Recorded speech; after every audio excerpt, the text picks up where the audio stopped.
Januari 2026, pemerintah Amerika merilis 3,5 juta halaman dokumen tentang Jeffrey Epstein atau kita sebut Epstein File. Dan di dalam tumpukan dokumen itu ada sesuatu yang mengubah semua yang kita tahu tentang Bitcoin. Hari ini kita akan bongkar semuanya, fakta, hoax, dan pertanyaan yang belum ada jawabannya. Siapa sebenarnya Satoshi Nakamoto dan apa hubungannya dengan salah satu kriminal paling terkenal di dunia? Sebelum kita mulai, gua mau tekankan semua yang gua bahas hari ini berdasarkan dokumen resmi dari Department of Justice Amerika. Linknya ada di deskripsi, lu bisa verifikasi sendiri. Dan disclaimer, ini bukan financial advice. Ini investigasi tentang sejarah dan misteri di balik cryptocurrency terbesar di dunia, yaitu Bitcoin.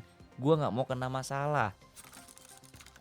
Oktober 2008, di tengah krisis finansial global, seseorang dengan nama Satoshi Nakamoto mempublikasikan white paper berjudul Bitcoin, a peer-to-peer electronic cash system. Januari 2009, Genesis blog pertama Bitcoin yang di-mining, ada pesan tersembunyi loh di dalamnya kayak gini nih. The Times, 3rd January 2009. Chancellor on brink of second bailout for banks. Artinya apa? Pesan itu jelas. Bitcoin diciptakan sebagai respons terhadap sistem keuangan yang gagal. Selama 2 tahun, Satoshi aktif berkomunikasi dengan developer lain. Dia jawab pertanyaan, memperbaiki bug, dan mengembangkan protokol. Lalu pada April 2011, email terakhir, dia bilang, I've moved on the other things. Dan Satoshi menghilang sampai hari ini. Identitasnya tetap misteri. Nah, yang bikin misteri ini makin menarik tuh apa? Wallet yang diyakini milik Satoshi nyimpen sekitar 1 juta Bitcoin. Dengan harga sekarang itu setara lebih dari 60 miliar dolar dan belum pernah satu pun disentuh. Baru akhir-akhir ini bergerak kan, kita lihat kan. Kalau Satoshi masih hidup dan punya akses, kenapa dia tidak ngambil uang itu tuh banyak? Atau mungkin Satoshi nggak bisa ngakses karena Satoshi bukan satu orang. Nah,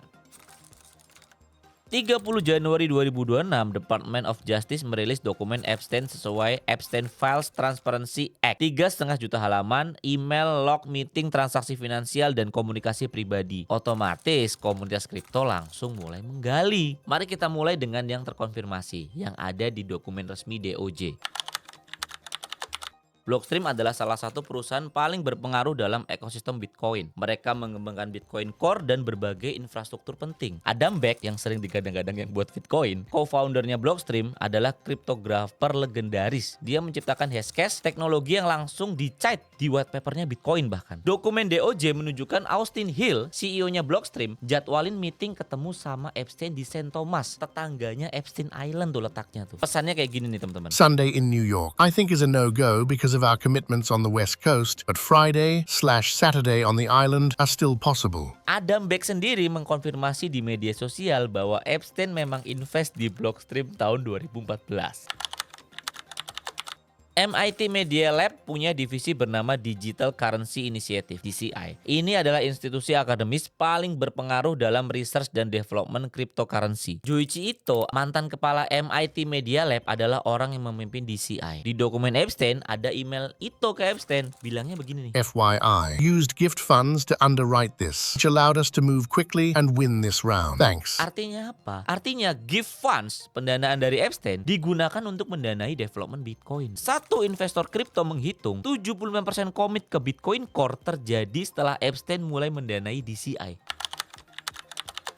Ini yang paling mengejutkan. Oktober 2016, email dari Epstein ke kontak Saudi, Ra'afat Abdullah Sa'ad Al-Sabak, tentang ide membuat Sharia compliant cryptocurrency. Di email itu Epstein menulis, I spoke with some of the founders of Bitcoins. Founders, jamak, bukan founder ya. Ini bukan teori konspirasi random di internet. Ini email pribadi Epstein yang sekarang jadi dokumen publik. Epstein bukan orang sembarangan. Dia dikenal sebagai collector of powerful people. Black book-nya berisi nama-nama paling berpengaruh di dunia. Kalau dia bilang founders, kemungkinan besar dia tahu sesuatu. Di log personal Epstein ada entry tamu untuk event UN Climate Week. Salah satu nama yang tercatat adalah Satoshi tanda kurung Bitcoin. Apakah ini Satoshi yang asli atau seseorang yang menggunakan nama itu? Kita nggak pernah tahu. Tapi faktanya nama itu ada di log Epstein. Gue udah bicara fakta-fakta yang asli, sekarang kita bicara fakta-fakta yang palsu biar kalian nggak sesat.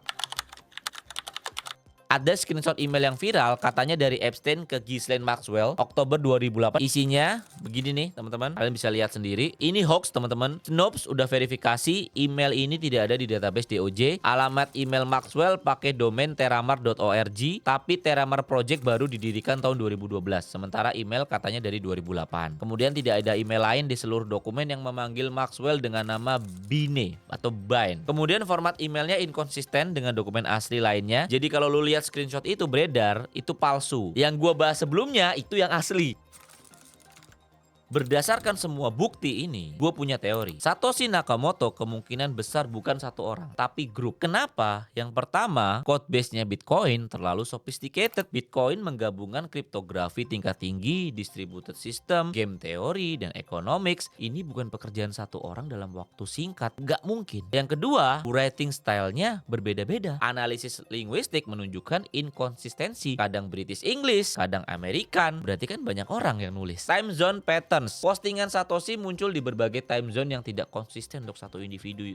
Masa dia pindah-pindah terus? Kemudian Epstein bilang founders. Orang dengan koneksi level Epstein tidak akan salah sebut. Kalau dia bilang founders, kemungkinan memang ada lebih dari satu. Siapa kandidat terkuat? Yang pertama adalah Adam Back. Dia adalah inventor dari Hashcash, proof of work system yang di-set langsung di white paper Bitcoin. Dia juga cyberpunk OG, kriptografer legendaris, dan dokumen Epstein menunjukkan dia punya hubungan bisnis dengan Epstein via Blockstream. Tapi di dunia nyata, Adam Back deny, menolak kalau dia adalah Satoshi. Tapi denial kan bukan bukti. Yang kedua adalah Hal Finney, kriptografer yang menerima transaksi Bitcoin pertama dari Satoshi. Uniknya, dia ini tinggal hanya beberapa blok dari tetangganya yang namanya Dorian Nakamoto. Nah, banyak yang percaya Hal Finney ini nggunain nama tetangganya buat pseudonym, yaitu Satoshi Nakamoto gitu. Sayangnya, Hal Finney meninggal tahun 2014 karena ALS. Misterinya ikut terkubur, teman-teman. Yang ketiga adalah Nick Szabo. Dia adalah kreator BitGold, precursor konsep Bitcoin. Analisis linguistik menunjukkan writing style-nya paling mirip dengan Satoshi. Sangat tertutup keterlibatannya, tidak pernah secara eksplisit deny, tapi digadang-gadang ini orang juga bantu project Bitcoin. Yang keempat adalah Intelligence Agency Theory. Ya, teori yang lebih kontroversial lah. Bitcoin adalah project dari NSA atau DARPA atau agensi-agensi rahasia pemerintah lainnya. NSA punya paper tahun 96 berjudul How to Make a Mint, The Cryptography of Anonymous Electronic Cash. Konsepnya mirip Bitcoin. Epstein punya documented connection ke intelligence agencies juga. Apakah Bitcoin adalah controlled release teknologi? Tidak ada bukti langsung, tapi koneksi Epstein ke dunia Intel membuat teori ini tidak bisa sepenuhnya diabaikan juga.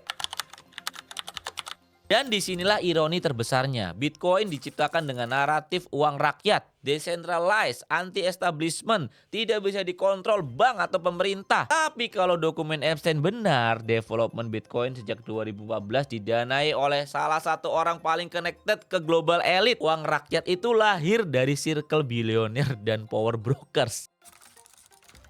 Jadi apa artinya semua ini? Pertama, teknologinya tetap valid. Bitcoin adalah open source.